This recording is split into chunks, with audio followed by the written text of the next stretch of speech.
Valran de Saint-Just, 66 ans, conseiller régional d'Île-de-France, président du groupe Front National à la région Île-de-France, adhérent du Front National depuis une trentaine d'années, c'est quasiment la moitié de votre vie. Voilà, vous êtes notre invité ce soir, merci, bonsoir, merci d'avoir répondu à notre invitation. Trésorier du Front National, trésorier national du Front National, et mis en examen pour recel d'abus de biens sociaux. Cette mise en examen, est-ce que c'est une tache sur votre blason ? Ah non, pas du tout, parce que on connaît exactement le fond maintenant du dossier, puisque nous avons l'ordonnance des juges d'instruction. On a essayé d'organiser, dans des difficultés importantes que connaissait le Front National à l'époque, les cantonales de 2011 et les législatives de 2012, et puis après les municipales et les élections régionales. À chaque fois, nous avons utilisé le même système d'organisation de campagne et de financement de tous les candidats. Et j'ai essayé d'être très clair pour vos téléspectateurs. En 2011, nous avons utilisé ce système et nous avons reçu l'approbation totale de la Commission des comptes de campagne. En 2012, aux législatives, on a utilisé un nouveau système. On avait été les voir avant pour leur dire voilà ce que nous allons faire. Nous avons reçu leur approbation. Ils ont transmis, sans nous le dire, au procureur de la République. On a recommencé au municipal, on a recommencé au départemental. Tous les comptes de campagne ont toujours été approuvés. Alors, vous voyez, c'est ça un peu le scandale de cette affaire, c'est que nous avons une administration, la Commission des comptes de campagne, qui nous dit blanc, il n'y a pas de problème, vous pouvez y aller, et une autre administration, la justice, qui dit nuit, ah ben non, finalement c'est noir, vous devez arrêter, vous ne pouvez pas aller comme ça. Alors notre sincérité est totale dans cette affaire. C'est de la bonne foi, donc.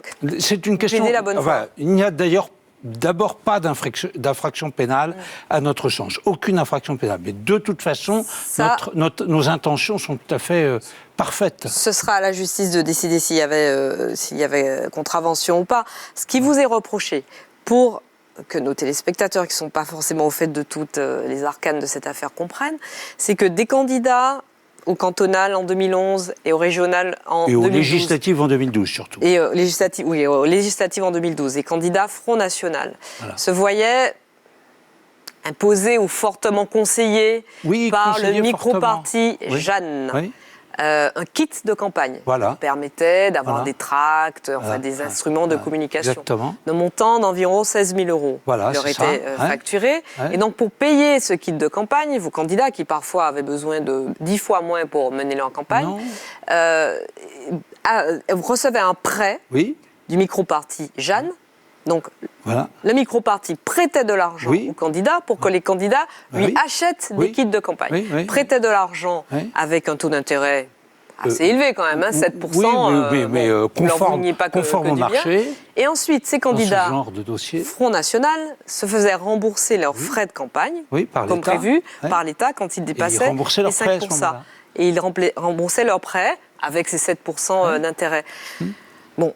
On peut se dire que ça fait un peu vase communicant, mais surtout, d'où venait l'argent ? Parce que Jeanne, ce micro-parti, c'est un micro-parti. Oui. Jeanne a prêté 8,5 millions d'euros en 2012 aux candidats du Front National. Oui. D'où vient cet argent ? Mais d'abord, si nous avons dû mettre au point ce système, c'est que à l'époque, nous avions des difficultés financières, mais déjà à l'époque, le système bancaire français refusait de jouer son office, son devoir civique, qui est de financer les campagnes électorales. Nous avons donc dû pallier cette déficience. Vous avez mis en place cette petite cavalerie mécanique. En 2007, le Front National s'est fait prêter par Fernand Le Rachinel 9 millions d'euros, qu'il les avait empruntés lui-même. Et il a reprêté ces 9 millions d'euros, le Front National, 577 fois aux 577 candidats. C'est une technique, mais tout à fait basique, que les partis politiques prêtent de l'argent aux candidats. Oui. Là, vous me parlez d'argent prêté au Front National qui prête de l'argent au candidat Front National. Là, ce dont il s'agit, c'est de l'argent prêté au candidat Front National par le micro-parti Jeanne, qui n'est pas le Front National. Non, mais d'accord, mais Jeanne était une externalisation de l'organisation et du financement des campagnes du Front National. C'est le Front National qui finance Jeanne ? Eh bien, Jeanne a été financée au départ, non pas par le Front National, qui n'avait pas d'argent à l'époque, mais par un certain nombre de personnes dans des conditions parfaitement légales et parfaitement connues, et il a pu prêter l'argent aux candidats. Je rappelle qu'il faut classique. que le montant maximum de dons à un parti politique, c'est 7 500 € par an. Oui, mais ce sont des prêts, par là, personne. madame. Ah là, il s'agit de prêts. C'est de prêts à Jeanne qui reprêtait, comme le Rachinal avait fait en 2007, des prêts à Jeanne qui prêtent aux candidats, qui remboursent quand ils sont... Mais enfin, vraiment, c'est le schéma le plus classique. Vous avouerez que ça fait quand même, tout ça fait quand même tambouille interne. Hein. Non, donc les prêts, ils sont qui est le prêteur? C'est Riwal? C'est la société Riwal? Non, c'est l'association Jeanne qui est le prêteur avec lequel le candidat signe un contrat de prêt. Non, mais qui prête à Jeanne l'argent? À un certain nombre de personnes, et notamment un certain nombre de personnes physiques qui ont prêté au départ. Dont la société Riwal? Qui est au cœur de cette affaire et qui est mise en cause. Non, la société Riwal n'a pas prêté du tout à Jeanne. Ce sont des personnes physiques qui prêtent au départ à Jeanne. Comme en 2007, ça a été uniquement Fernand Le Rachinal. Donc, vous estimez que le Front National n'a rien à se reprocher? Aucune infraction, approuvée à chaque fois par la commission des comptes de campagne. Une ordonnance des juges... c'est-à-dire qu'ils procèdent que par, je l'ai lu et relu, que par affirmation, jamais par démonstration. Quant à une possibilité de surfacturation, on n'a pas encore compris d'où pouvait venir cette surfacturation. C'est-à-dire que beaucoup de candidats, et d'ailleurs l'affaire a commencé comme ça... Non, pas beaucoup, 10 sur 577. 10 candidats, c'est déjà pas mal. Non, vous trouverez toujours sur 577 personnes... Je vais juste terminer ma phrase. 10 candidats ont estimé que les 16 000 € qu'il fallait débourser pour obtenir ces kits de campagne étaient disproportionnés par rapport à des campagnes qui leur avaient coûté moins de 1 000 € pour certains. Mais en 2007, le kit qui existait déjà était du double. Nous avons fait faire en 2011-2012 ensuite des économies considérables aux contribuables. C'est ce qu'on a dit aux juges d'instruction, mais qu'ils arrivent à comprendre le système du financement des campagnes électorales, c'est quelque chose de très difficile. Alors, au sujet de cette affaire, on va avancer un petit peu au sujet de cette affaire. Marine Le Pen parle de persécution de la part de la justice. Elle utilise le mot instrumentalisation. Peut-être que instrumentation aurait été plus juste. Et devinez quoi? Qui tient le même genre de discours dans le même type d'affaire? C'est Nicolas Sarkozy qui parle souvent de la persécution dont il fait l'objet de la part des juges et de l'instrumentalisation de la justice. Il y a une très grande différence. À son endroit. Il y a une très grande différence. Pour vous entendre, en fait. Il y a une très grande différence entre le cas de Nicolas Sarkozy et le cas du Français. Ah bon, laquelle? C'est simple. Parce que lui aussi, il clame son innocence. C'est ce que je viens de dire. Nicolas Sarkozy, son compte de campagne des présidentielles a été rejeté pour irrégularité grave par la commission des comptes de campagne. Absolument. Et ensuite, mais pas portant sur l'ensemble de l'affaire Big Magnon. Non, et ensuite par le Conseil constitutionnel. Tandis que nous, encore une fois, je vous répète que nous avons l'approbation plusieurs fois et successive de notre administration presque de tutelle, parce que les candidats pour les élections, ils sont sous la tutelle de la commission des comptes de campagne. Donc notre commission de tutelle nous donne à chaque fois sa bénédiction et on se retrouve éventuellement dans le tribunal correctionnel. Vous gardez les mains propres et la tête haute. Ah oui, ça totalement. Dans cette affaire-là, comme dans l'affaire des emplois présumés fictifs à Bruxelles, comme dans l'affaire de la... Présumé fictif. Hein, présumé. Comme dans l'affaire de la Haute Autorité de la Transparence de la vie politique qui considère que Marine Le Pen a sous-estimé son patrimoine. Marine Le Pen, c'est parfaitement... Dans toutes ces affaires-là, systématiquement, la réponse est... c'est parfaitement expliqué. Nous avons rien à la vie politique est devenue... La vie en société, la société française est devenue extrêmement compliquée.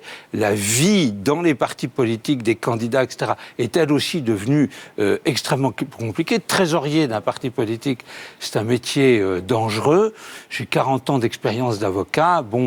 Les juges veulent faire juger cette affaire, on pourra s'expliquer publiquement. Alors, vous dites la vie politique est devenue très compliquée. Est-ce que tout simplement le Front National n'est pas devenu un parti comme les autres? Non, c'est pas ça. C'est qu'en fait, toute cette question de financement des partis politiques avec des sommes très importantes données par le contribuable, je suis d'accord avec vous, a nécessité des énormes usines à gaz de contrôle, c'est obligatoire, mais le départ en réalité en 95, c'était on va vous donner l'argent du contribuable, on sait que vous êtes corrompu, on va vous donner l'argent du contribuable, comme ça nous n'aurons pas à vous poursuivre et à vous punir comme corrompu. Et c'est ça un peu le vice du départ. Est-ce qu'il aurait fallu laisser les choses et que ce soit un peu le régime d'avant ou le régime américain, que l'on connaît à l'heure actuelle avec l'élection présidentielle? Là, nous avons un contrôle absolument considérable, d'une part, et des banques qui ne veulent pas faire leur travail. Puisque Marine Le Pen et le Front National se vantent d'avoir réussi l'entreprise de dédiabolisation du Front National et de rencontrer une adhésion de plus en plus large au sein de la population française. Oui. Est-ce que le financement de la campagne de 2017 est assuré de façon un peu plus transparente, stable et confortable pour vous. Est-ce que vous avez toujours autant de difficultés à obtenir des prêts ? Mais là aussi, si vous me permettez, j'ai vu cette semaine des gens qui m'ont dit la même chose. Je crois que tous les partis politiques et tous les candidats connaissent à la présidentielle, connaissent des difficultés importantes de financement. Pourquoi ? Parce que grâce, ou à cause plutôt de M. Sarkozy et de ses turpitudes dans son compte de campagne de 2017, les banques sont devenues, à l'égard des partis politiques et des candidats, encore plus frileuses qu'avec les sociétés commerciales et les entrepreneurs, et elles ne veulent pas jouer le rôle civique qui est le leur. On nous oblige à financer nos campagnes à l'étranger ?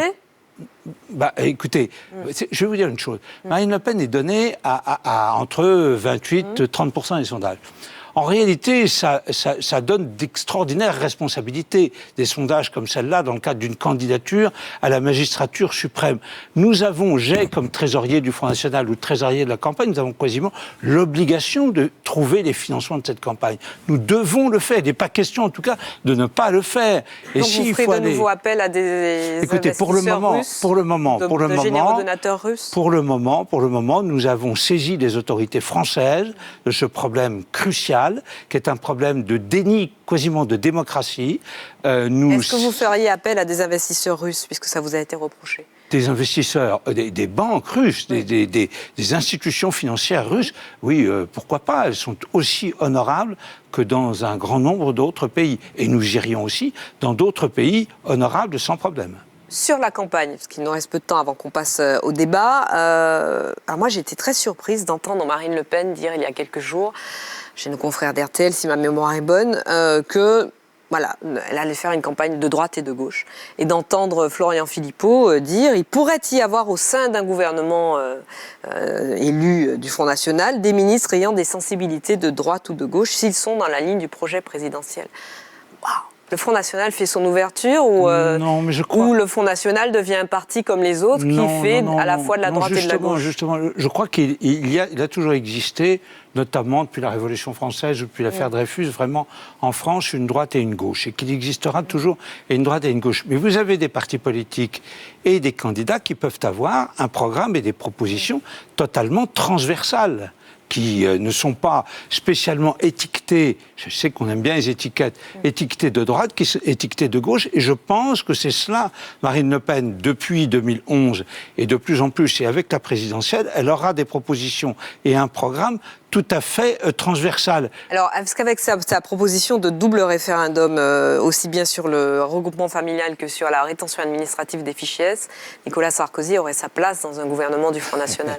D'abord, je crois que oui, vraiment, sur le plan constitutionnel, il ne pourrait pas faire ces référendums. Alors, il a dit tout à l'heure, où il est juriste, d'ailleurs, de dire on s'en fout des juristes. Ben non, la Constitution, c'est quand même quelque chose de précis. Non, Nicolas Sarkozy, je pense jamais, parce que je crois que ce monsieur, et on le voit dans sa campagne à l'heure actuelle, véritablement, on ne peut plus jamais croire ce qu'il dit. Il a fait illusion en 2007. Ce sont de bonnes idées ou pas ? Un référendum sur la rétention administrative des fichiers S. Mais surtout sur les fichiers S, l'internement administratif des fichiers S, ils essaient de faire vendre cette idée depuis juillet, pour essayer même peut-être de nous dépasser ou comme ça. C'est complètement, c'est une proposition ridicule, on n'en a pas besoin. D'abord en droit français et selon les grands principes qui régissent quand même notre société démocratique, on n'interne pas administrativement des gens avant qu'ils aient commis une infraction. Et c'est complètement inutile. Nous avons dans le code pénal français des dispositions, notamment celles d'intelligence avec des entités ennemies qui sont parfaitement là pour poursuivre et condamner tous ceux qui peuvent avoir un contact avec le terrorisme islamique. Donc nous avons déjà le dispositif législatif pour faire face à la menace terroriste. Monsieur Sarkozy, espèce de course en avant, plus personne, encore une fois. Il a fait illusion en 2007, il a été battu par François Hollande en 2012, ça suffit, voilà. Est-ce que le ministère de l'Intérieur doit communiquer aux élus locaux le fichier, enfin le contenu du fichier S, justement? Je trouve, vous voyez, que les maires, certains maires demandent une trop grande responsabilité. Voilà. Il faut qu'ils fassent attention à leurs demandes, car ce ne sont pas du tout des mesures de police administrative que fait généralement un maire. Ce sont des mesures de police extrêmement pointues, extrêmement difficiles à gérer. Ces fichiers S, ce sont des fiches de police qui alimentent un fichier de police préventive, dirais-je, de recherche qui permet à la police de faire son travail.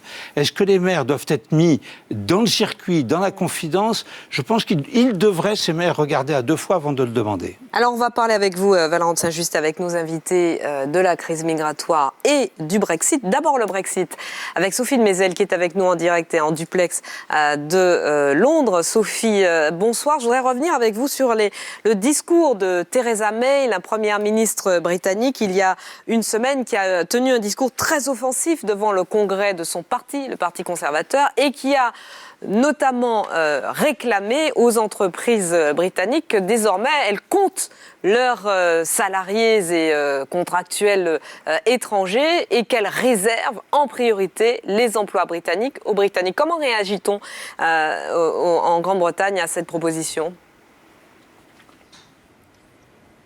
On réagit très vivement. Vous savez, c'est une proposition en fait de Amber Rudd, qui est la ministre de l'Intérieur britannique, et elle a promis une consultation. Ce ne sont donc que des propositions pour l'instant, mais les réactions sont outrées et se font entendre de toutes parts, alors dans les milieux d'affaires, mais aussi dans l'opposition. En réalité, la Grande-Bretagne pratique déjà la préférence nationale en ce qui concerne les travailleurs hors Union européenne. Les offres d'emploi doivent être publiées durant 28 jours sur des sites nationaux pour être bien sûr qu'ils ne peuvent pas être pourvus, ces emplois, par des Britanniques prioritairement. Et l'idée est là, est d'étendre cette mesure aux ressortissants de l'Union européenne, mais avant même le Brexit.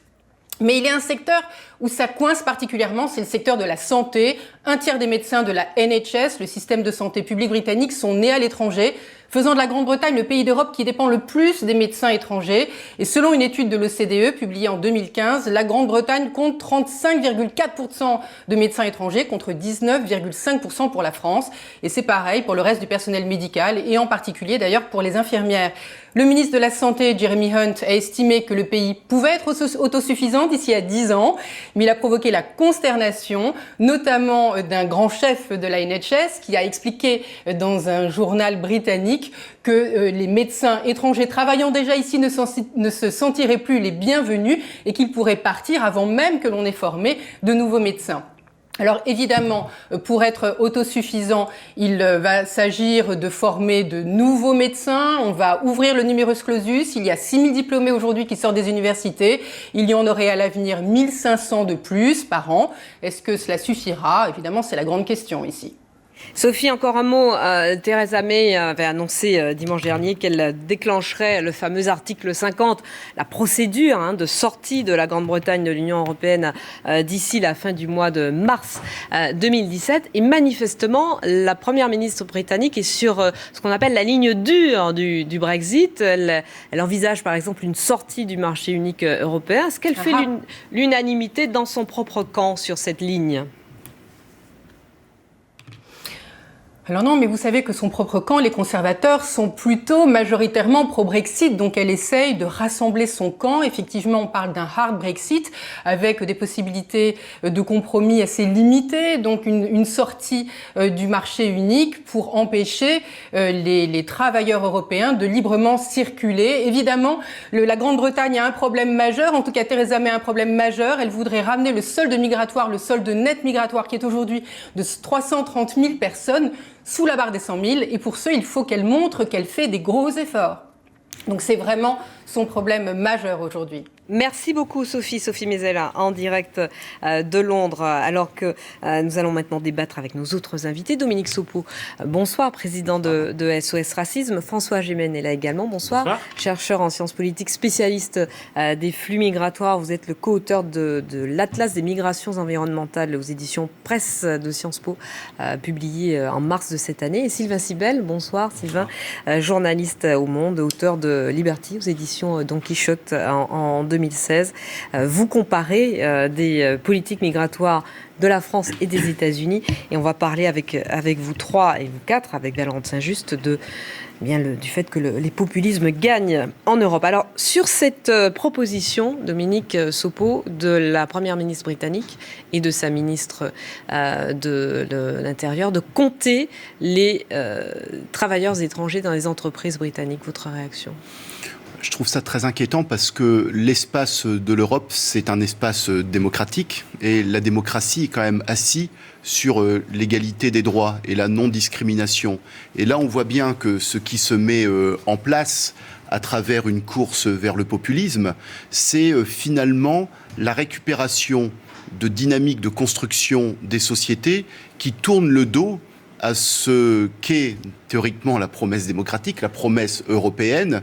Donc je suis assez inquiet de voir que des responsables politiques qui appartiennent historiquement au camp de la démocratie sans aucune ambiguïté puissent se placer eux-mêmes sur cette pente extrêmement glissante, parce qu'une fois qu'on s'y engage, finalement, où cela s'arrête-t-il? À partir du moment où on fait sauter ces verrous autour de l'égalité de traitement des individus qui vivent sur un territoire, on sait très bien que ça peut aller très loin, d'autant plus qu'à partir du moment où on s'engage sur cette pente, ça veut dire finalement qu'on a aussi abdiqué le fait que l'on pouvait lutter contre les bouffées de populisme que l'on voit se développer en Europe depuis maintenant plusieurs années, avec des conséquences électorales, là dans le cadre du référendum en Grande-Bretagne avec le Brexit, ou par les scores des partis d'extrême droite, tels que le Front National en France, ou toute une série d'autres partis, malheureusement. Monsieur Sopeau, vous voulez, en se faisant défavoriser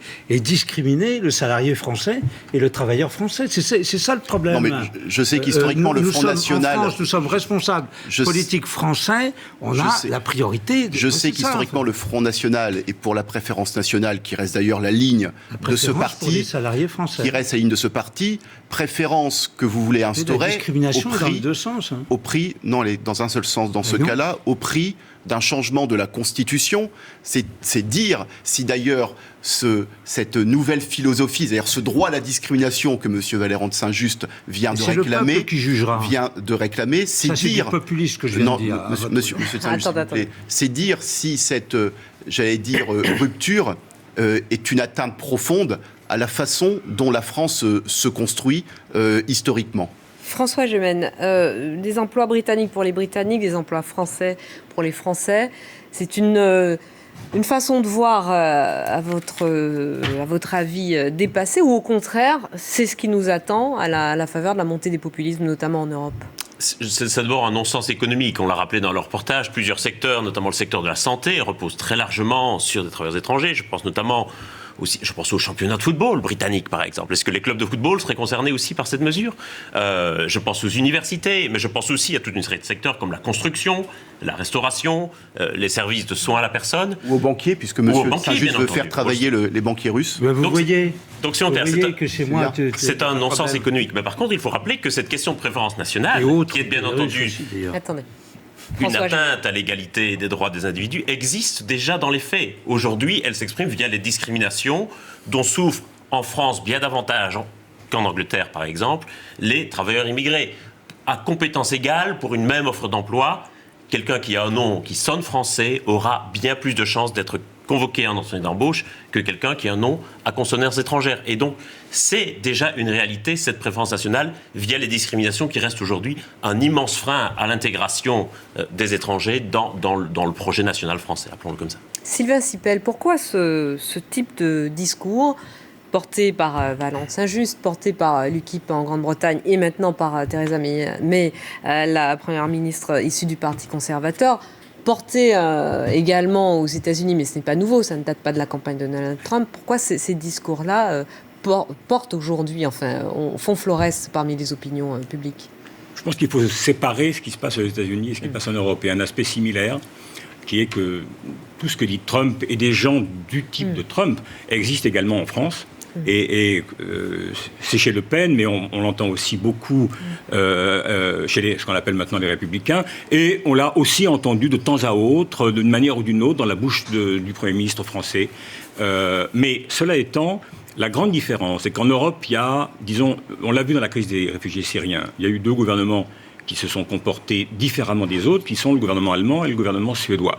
Donc il y a une immense majorité qui a adopté une attitude similaire, qui est, pour faire très court, de rejet des réfugiés syriens. Aux États-Unis, il y a eu le même débat sur les réfugiés syriens. Et il y a surtout eu un immense débat sur la réalité de ceux qui sont réfugiés, qui sont depuis 2 ans maintenant des gens qui fuient des dictatures, enfin pas des dictatures, mais des situations épouvantables dans 3 pays d'Amérique centrale. Voilà, c'est le Honduras, le Guatemala et le Salvador. Bon, et qui affluent vers les frontières américaines de manière similaire à ce qu'on a vu en Europe, en Méditerranée, si vous voulez. Et aux États-Unis, il y a eu 2 camps qui se sont identifiés de manière très claire et dans lequel, disons, ceux qui représenteraient les opinions de M. de Saint-Just ou des opinions identiques ont été très entendus, mais sont restés très minoritaires ou relativement minoritaires. C'est-à-dire qu'aux États-Unis, vous avez face à des discours qui sont extraordinairement vigoureux, on l'a entendu chez Trump, construire un grand mur, faire payer aux Mexicains, enfin, etc., tout ce verbiage, mais en face, on a eu d'abord des réponses d'Obama. La politique d'Obama n'a pas été extraordinairement avenante envers les immigrés. Mais en même temps... Il a tenté de porter quand même un projet de loi sur la régularisation. Mais il a tenté, comme son prédécesseur George Bush, de régulariser 11,5 millions de personnes. Il faut quand même savoir que 11,5 millions de personnes aux États-Unis qui sont sans papier, c'est comme si en France, il y en avait 2 500 000. Alors on considère que c'est environ 300 000, je pense que votre contrôle, à peu près 300 000, si vous voulez. Donc c'est quelque chose comme 7 fois ou 8 fois plus qu'en France.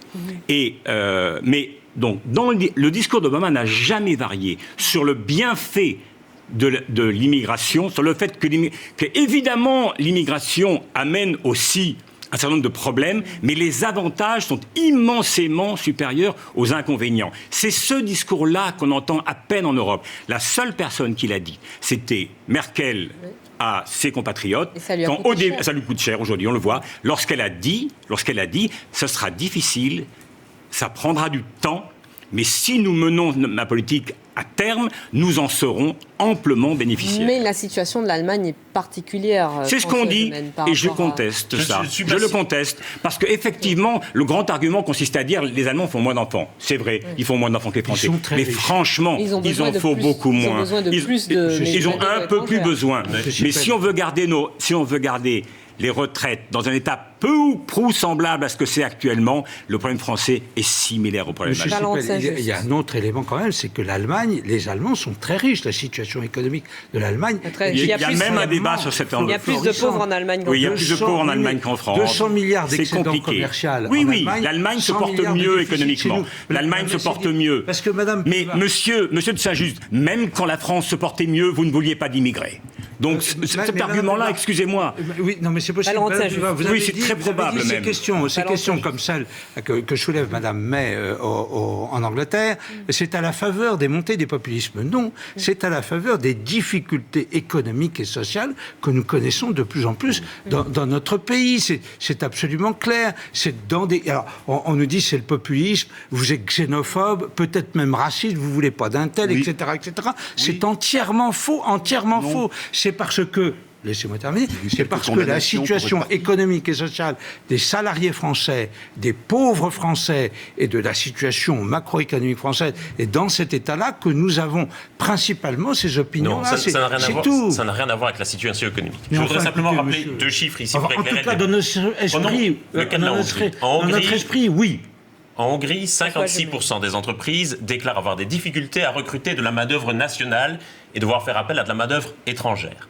C'est également la Hongrie qui a la démocratie la plus vieillissante et la plus déclinante en Europe. Si on prend donc ces arguments rationnels, quel est le pays qui aurait le plus besoin d'un point de vue économique ou démographique de l'immigration? C'est la Hongrie en Europe. Et c'est aussi le pays qui en veut le moins, vous le savez bien. C'est un débat qui est complètement irrationnel. Monsieur Gémen, vous ne prenez pas en considération, non, je pense être rationnel, vous ne prenez pas en considération l'élément qui a toujours existé en matière d'immigration, notamment en France, c'est que un certain patronat en France et dans tous les pays s'est toujours servi de l'immigration pour peser à la baisse sur les salaires et sur les conditions de travail. Voilà. C'est un très vieil argument qu'on a entendu depuis 150 ans aux États-Unis. Écoutez, à l'heure actuelle, monsieur, vous avez cité le bâtiment et la restauration, le nombre de sans-papiers qu'il y a dans ces milieux professionnels. Absolument. Incroyable. Le chantier de Breteuil, l'avenue de Breteuil, où il y avait plus de 300 Maliens qui étaient sans-papiers. Si vous permettez, Valentin Juste et Sylvain Sipel, si vous permettez, Valentin Juste, ça n'a pas grand-chose à voir, la question des entreprises qui emploient des sans-papiers dans le bâtiment, et la question de migration de Syriens fuyant leur pays en Non, guerre. c'est vrai que c'est vrai que M. Sipel en a parlé. En ce qui concerne les États-Unis, on n'avait pas abordé ce problème des réfugiés de guerre ou des réfugiés politiques ou des immigrants syriens, c'est certain. On était sur la priorité nationale dans l'embauche. Alors, comme le disait M. Salingro.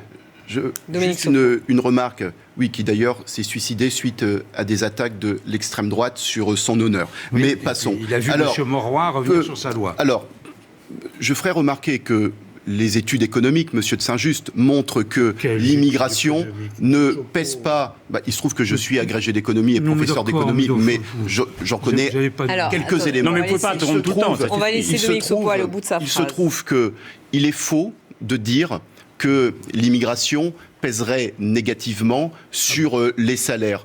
Les effets, comment dire, de ces éléments sont en fait extrêmement faibles, au pire, et nuls, comment dire, sans doute. Donc on est toujours sur une vieille, même ancienne, de la part du Front National et de l'extrême droite, historiquement, qui a constamment eu la même attitude, et M. Sipel le faisait remarquer, quelle que soit la situation économique du pays. Donc le positionnement qui est le vôtre, vous avez beau vous réclamer aujourd'hui de la situation économique dégradée du pays, mais je rappelle que le fondateur du Front National, Jean-Marie Le Pen, dès les années 60, n'était pas très favorable, me semble-t-il, pendant les 30 Glorieuses, à l'accueil de personnes d'origine immigrée en France. Donc nous avons constamment eu le même positionnement, et vous essayez de cacher ce qui est en fait votre vraie dynamique, qui est une dynamique d'un modèle de société différent, qui serait un modèle ethnicisé, un modèle dans lequel il y aurait un modèle dans lequel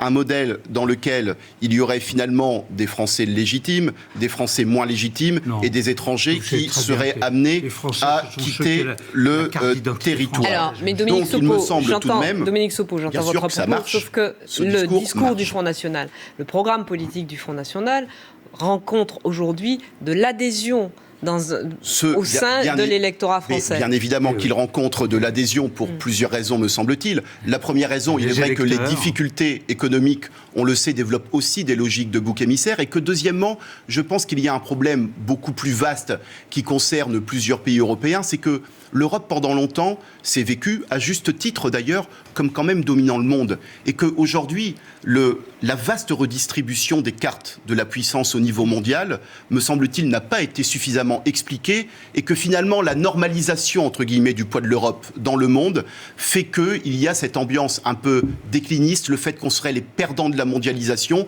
alors qu'en fait, c'est une marche vers l'égalité qui est bienvenue. 6 millions de chômeurs en France, quand même. Bien sûr, non mais bien évidemment. Mais j'ai parlé des difficultés. J'ai parlé des difficultés économiques de la France. Le fait que certaines catégories ont été perdantes dans la mondialisation. Parce qu'on peut dire que globalement c'est bien, mais s'il y a des personnes qui sont de secteurs qui ont disparu, on sait bien que les phénomènes de reconversion sont extrêmement compliqués, et que donc pour eux évidemment c'est violent. On va parler avec vous, notamment François Gémen, puisque là je disais on mélange un peu les deux, mais vous justement vous n'êtes pas tout à fait d'accord sur le fait qu'on sépare systématiquement réfugiés fuyant la guerre et migrants économiques. Mais je voudrais juste rappeler qu'on ne parle pas seulement de chiffres ou de concepts, qu'on parle d'êtres humains vivants, et d'êtres humains qui perdent la vie, notamment en Méditerranée, où il y a eu 3600 morts depuis le début de l'année, alors que le flux de migrants continue. Canal+ a diffusé cette semaine un documentaire passionnant et bouleversant, dans lequel on pouvait suivre le parcours de plusieurs migrants partis de plusieurs points du globe, que ce soit d'un pays d'Afrique noire, que ce soit de Syrie, que ce soit d'Afghanistan, par exemple, et avec tous, évidemment, pour but de vivre mieux, ou en tout cas tout simplement de vivre, puisque pour beaucoup d'entre eux, ils sont persécutés dans leur pays d'origine. On suit notamment le parcours d'une famille partie de Syrie, arrivée en Turquie, puis traversant la Méditerranée, puis traversant l'Europe jusqu'en Allemagne. Et Regardez ce que ça donne quand on interviewe une petite fille de 11 ans qui a survécu à cette traversée. On veut aller en Allemagne. Laissez-nous entrer. Laissez-nous entrer.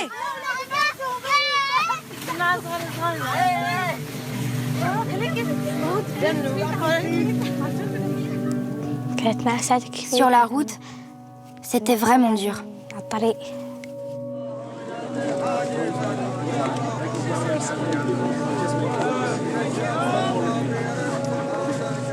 Deux enfants sont morts de froid.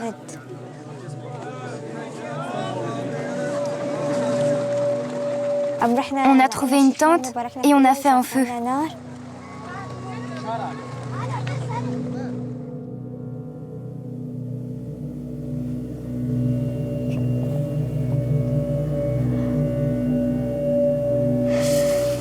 N'y pense plus. Ça va aller.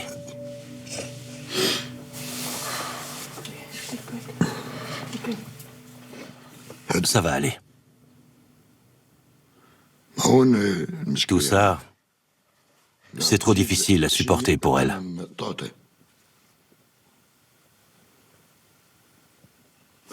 Sur la route, j'ai essayé de la protéger de tout ça, mais je n'ai pas réussi.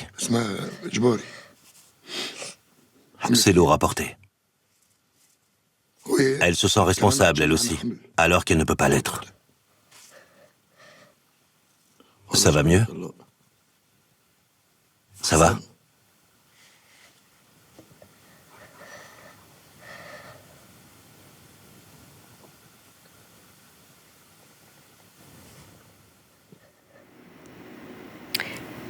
Et non, ça ne va pas mieux pour Isra, âgé de 11 ans, et son père, Tarek. Ils ont eu la chance, eux, de pouvoir arriver à destination, d'obtenir l'asile en Allemagne. Ce n'est pas le cas de beaucoup de migrants qui soit perdent la vie dans leur traversée, soit sont refoulés en arrivant. François Gemène, c'est votre spécialité, la question des flux migratoires, et vous nous rappelez régulièrement que ce qui se passe en Europe n'est qu'une toute petite partie de ce phénomène de migration. Ce sont des images extraordinairement choquantes, surtout quand on pense qu'elles ont été tournées dans un pays de l'Union européenne. Il faut rappeler qu'aujourd'hui, il y a 65 millions de personnes déplacées de chez elles à cause de persécutions, c'est-à-dire le chiffre le plus haut que l'on ait jamais atteint depuis que l'on compte les réfugiés. Et seule une petite partie est accueillie en Europe. 86% sont accueillis dans des pays en développement. Il faut aussi rappeler les chiffres de mortalité qui sont incroyables. L'année 2016 sera l'année la plus mortelle pour les migrants en Méditerranée. Nous sommes déjà à 3600 décès. Ça veut dire que 11 personnes par jour décèdent en traversant la Méditerranée. Ça veut dire que chaque migrant, chaque réfugié qui entreprend la traversée aujourd'hui a plus d'un risque sur 100, un risque sur 89 d'y laisser sa vie. Et donc parmi les gens qui traversent, il y a effectivement des réfugiés et des migrants. Il y a des gens qui sont dans des situations très différentes, qui viennent d'horizons très différentes, qui ont des objectifs très différents. Et je m'inquiète un peu du fait qu'aujourd'hui, le discours politique veuille systématiquement opposer les réfugiés aux migrants, comme s'il s'agissait de dresser les uns contre les autres, comme si les réfugiés avaient une légitimité à être en Europe, et comme si on pouvait renvoyer les migrants expéditeurs comme des marchandises. C'est le principe du deal sordide avec la Turquie, où on va s'échanger des réfugiés contre des migrants. Je pense qu'il faut essayer d'avoir une approche beaucoup plus globale de ces flux migratoires, une approche beaucoup plus globale aussi des motifs qui poussent les gens à partir. Et dans la réalité des faits, ce n'est pas toujours évident de distinguer ceux qui sont des réfugiés de ceux qui sont migrants, sans compter que, vu l'état de l'asile en Europe, être réfugié tient beaucoup de la loterie aussi. Alors, je rappelle que ce documentaire Exode, vous pouvez le voir en vidéo à la demande, évidemment, sur le site de Canal+, et sur la chaîne Canal+. Valrand de Saint-Just, voilà, ce sont des êtres humains qui frappent à notre porte, et nous leur disons, vous leur disiez, notamment dans des pétitions, notamment dans des manifestations, pas de place pour vous chez nous, y compris quand il s'agit par exemple d'accueillir 60 migrants dans des villes de 6000 habitants, quand il s'agit d'en accueillir 1000 dans des régions de 5 millions d'habitants. Vous lancez des pétitions qui s'appellent « Ma commune sans migrants ». Il faut quand même réaliser la violence de ces termes. Le fait que vous voyez les migrants ou les réfugiés comme des sortes de groupes indistincts, en oubliant que derrière ces termes, il y a des hommes et des femmes qui ont connu des situations très difficiles et que vous réduisez systématiquement au qualificatif de migrants comme si c'était des indésirables. Monsieur Gemène, nous sommes devant un problème extraordinairement difficile à résoudre. Convient. qui est responsable, on va pouvoir éventuellement le dire, d'avoir jeté ces populations sur les routes. On pourrait se déchirer là-dessus, ça a été fait. Nous ne portons pas de responsabilité, mais enfin bon, voilà. Je suis tout à fait d'accord pour que l'on traite toutes ces personnes de la façon la plus humaine possible. Mais pas chez nous. Au Front National, nous disons que nous ne pouvons pas, en France, les accueillir comme nous les accueillons à l'heure actuelle. Vous n'êtes pas d'accord avec moi, je le vois, Monsieur Schippelt, voilà, c'est pas très grave. Moi, nous avons notre opinion et notre programme à ce sujet-là. Nous devons leur dire que nous ne pouvons pas... Excusez-moi, je vais terminer. Vous m'avez reproché tout à l'heure de vous interrompre. Vous avez vu, je me permets de vous interrompre. Non, mais je me suis assagi, donc voilà. Bon. Nous devons reprendre la maîtrise de nos frontières. Nous ne pouvons plus les laisser rentrer. Le Haut Commissariat aux réfugiés doit faire son travail en ce qui concerne les réfugiés de guerre. Il y a des réfugiés politiques, il y a des immigrants économiques que nous ne pouvons plus à l'heure actuelle accueillir. Nous devons fermer nos frontières. Nous devons revenir dans leur pays d'origine, ceux qui sont sur notre sol, en les ayant traités humainement, parce que... Oui, en Syrie ? Non, pas en Syrie à l'heure actuelle, mais parce qui est géré par le Haut Commissariat aux réfugiés, parce que moi, je suis, et au Front National, principalement solidaire, et d'abord avec les Calaisiens et avec les habitants du 18e arrondissement, à qui il est hors de question de faire vivre ce que le gouvernement leur fait vivre à l'heure actuelle. L'agriculteur, les agriculteurs qui sont toujours autour de la jungle de Calais, je ne vois pas pourquoi on leur fait subir ce qu'ils ont subi pendant tout l'été, avec leurs récoltes arrachées, tout a été saccagé, leurs bâtiments saccagés. On ne peut pas continuer comme ça. On ne peut pas continuer comme ça. C'est pour ça qu'il faut les bâtir sur le territoire. Voilà. J'aimerais entendre Sylvain Sipel. Et créer autant de jungles qu'il y en a une au moins à Calais. Vous le savez très bien. Je voudrais parler de ces réfugiés. Ces réfugiés, il y en a de toutes sortes. C'est ce que ces réfugiés, ce sont ceux qui parviennent à arriver. Quand on prend le cas des réfugiés afghans, syriens, irakiens, il s'agit d'abord de ceux qui ont les moyens de se payer les services de ces marchands d'esclaves que sont les transporteurs. D'accord. Ce sont donc des gens qui, très généralement, sont plus fortunés que les autres. Des gens qui sont plus fortunés aussi parce qu'ils sont plus éduqués que les autres. L'idée de Merkel, qui est celle qui domine aux États-Unis, c'est que ces gens seront un bienfait pour nos sociétés qui sont elles-mêmes de plus en plus mondialisées, et leur rapport, ne serait-ce que par la connaissance des langues, mais pour une série d'autres raisons, sera un rapport très important, et d'autre part pour des motifs économiques. Et ça, c'est la vision qui manque aujourd'hui dans le débat français. On considère que je suis tout à fait d'accord d'ailleurs avec cette idée. On peut être d'accord avec vous, monsieur Sipel. Oui. C'est pas une vision qui manque, on n'est pas d'accord. On peut... D'abord, il faut considérer entre migrants et réfugiés, souvent la différence est très difficile à discerner. Et il faut considérer que ces populations sont d'abord un apport et non pas une charge. À ce moment-là, on peut bâtir une politique pour gérer ces populations. Il nous reste très peu de temps. Je voudrais juste avec vous, Dominique Sopo, redire de quoi il s'agit concernant la France. Ce sont quelques milliers de réfugiés syriens syriens, irakiens, érythréens, afghans qui sont arrivés sur notre territoire. C'est quelques milliers de personnes, et quand on parle de la situation à Calais, je veux bien entendre que c'est insupportable la situation pour les Calaisiens. Je suis même du Nord-Pas-de-Calais d'origine. Il se trouve, en l'occurrence, que ce qui se passe à Calais, c'est parce que, précisément, la situation n'a pas été gérée, alors que nous savions qu'il y avait une crise avec des arrivées massives, et que, notamment, ça remonte aussi à l'époque de Nicolas Sarkozy, la fermeture de la frontière avec la Grande-Bretagne, le fait qu'il y ait... Non, Nicolas Sarkozy n'est pas spécialement mon ami, me semble-t-il, mais bon... Non, mais le gouvernement actuel... C'est une nouveauté, mais peut-être que j'ai plus d'amis que je ne le crois. Mais en l'occurrence, il me semble que si l'État ou les États européens s'étaient mieux comportés, nous n'aurions pas non plus ces scènes de personnes qui sont dans une forme d'errance perpétuelle sur les routes de l'Europe, ce qui est quand même assez scandaleux en 2016.